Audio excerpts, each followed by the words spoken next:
السلام عليكم ورحمة الله وبركاته. أهلا بكم حبايبي سنة أولى في درس جديد من دروس اللغة العربية. هناخد النهاردة مع بعض حرف جديد وهو بعنوان حرف الحاء. زي ما تعودنا يا سنة أولى إن أول حاجة لازم أعرفها عن الحرف هي أشكاله. تعالوا نشوف مع بعض أشكال حرف الحاء. حرف الحاء في أول الكلمة، وحرف الحاء في وسط الكلمة، وحرف الحاء في آخر الكلمة. وقلنا الحرف في آخر الكلمة بيجي بشكلين، يا إما متصل يا إما منفصل. تعالوا مع بعض نتعرف على الكلمات. حرف الحاء في أول الكلمة زي كلمة برافو علينا حمامة، حمامة. في وسط الكلمة بحر، بحر. في آخر الكلمة متصل زي كلمة قمح، قمح. في آخر الكلمة منفصل زي كلمة تمساح، تمساح. تعالوا نشوف أول سؤال مع بعض. بيقول لي صل شكل الحرف بالكلمة المناسبة. مديني أشكال لحرف الحاء في أول الكلمة وفي وسط الكلمة وفي آخر الكلمة متصل وفي آخر الكلمة منفصل، ومجموعة من الكلمات. نقرأ الكلمات: بحر، تمساح، حبوب، قمح. عايزين نوصل مع بعض شكل حرف الحاء بالكلمة المناسبة ليه. يلا ناخد معانا في الأول حرف الحاء زي ما احنا شايفين كده. في أول الكلمة هنوصله بكلمة حبوب.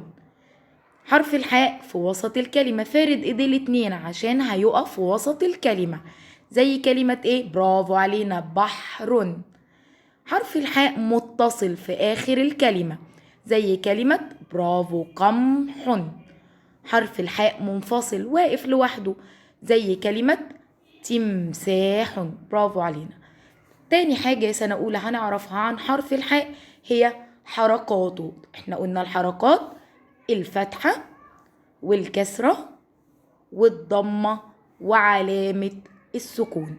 حرف الحاء لما حطيت عليه فتحة بقى صوته حاء، لما حطينا تحتيه كسرة بقى صوته حي.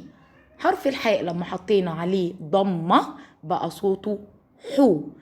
حرف الحاء معاه علامة السكون. احنا اتعلمنا خلاص ان علامة السكون ما بتتنطقش لوحدها، لازم حرف قبلها. تعالوا نشوف الكلمات.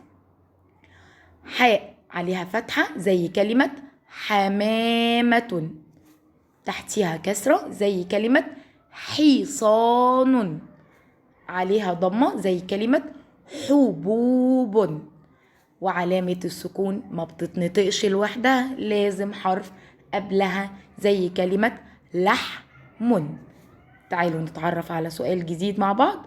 بيقول لي ضع الحرف الناقص بحركته. مديني حاء فتحة وحاء ضمة وحاء كسرة وحاء سكون. تعالوا نشوف الكلمات. أول كلمة عندي كلمة حمار. أنا نطقت هنا قلت إيه؟ حي، يبقى برافو علينا حاء كسرة. كلمة تانية حوت. أنا نطقت هنا إيه؟ حو، برافو علينا يبقى حاء ضمة. الكلمة اللي بعد كده لحم، لحم. زي ما احنا شايفين يا سنة أولى أنا وقفت عند حرف الحاء، ومادام وقفت يبقى دي علامة السكون. آخر كلمة عندي حمامة، حمامة، يبقى ده برافو علينا حاء فتحة. السؤال اللي بعد كده بيقولي ارسم دائرة مكان صوت حرف الحاء. مديني كلمات وبيقولي ضع دائرة مكان حرف الحاء. السؤال ده يا سنة أولى أفهم منه إن عايزني أعرف شكل حرف الحاء في أول الكلمة وفي وسط الكلمة وفي آخر الكلمة. أول كلمة عندي كلمة حوت. حرف الحاء هنا يا سنة أولى جه فين؟ برافو علينا في أول الكلمة. بحر. حرف الحاء هنا جه فين؟ برافو في وسط الكلمة. قمح. حرف الحاء هنا جه فين؟ في آخر الكلمة. برافو علينا يا سنة أولى. نكمل. السؤال اللي بعد كده بيقول لي اختر صوت حرف الحاء المناسب للصورة. مديني مجموعة من الصور وحروف لكل صورة. أول صورة عندي صورة حبل، حاء أنا قلت حاء، يبقى دي حاء إيه؟ برافو علينا، فتحة. الصورة اللي بعد كده حصان، صورة حصان، أنا نطقت إيه؟ حي، برافو علينا، تبقى كسرة. الصورة اللي بعد كده حوت، أنا نطقت هنا إيه؟ الضمة، يبقى برافو علينا حاء ضمة. السؤال اللي بعد كده بيقول لي حدد حرف المد وحرف الممدود. عندي مجموعة من الكلمات يا سنة أولى فيها حركات طويلة، وقلنا الحركات الطويلة دي اللي هي المد. عايزني أقول فين حرف المد وفين الحرف الممدود. احنا عارفين يا سنة أولى إن حرف المد بيجي في وسط الكلمة، والحرف الممدود بيجي قبل المد. أول كلمة عندي كلمة حاتم، حرف المد فين؟ الألف، برافو علينا. الممدود قبل المد، يبقى هنا حرف الممدود الحاء، والمد بالألف حركته الفتحة.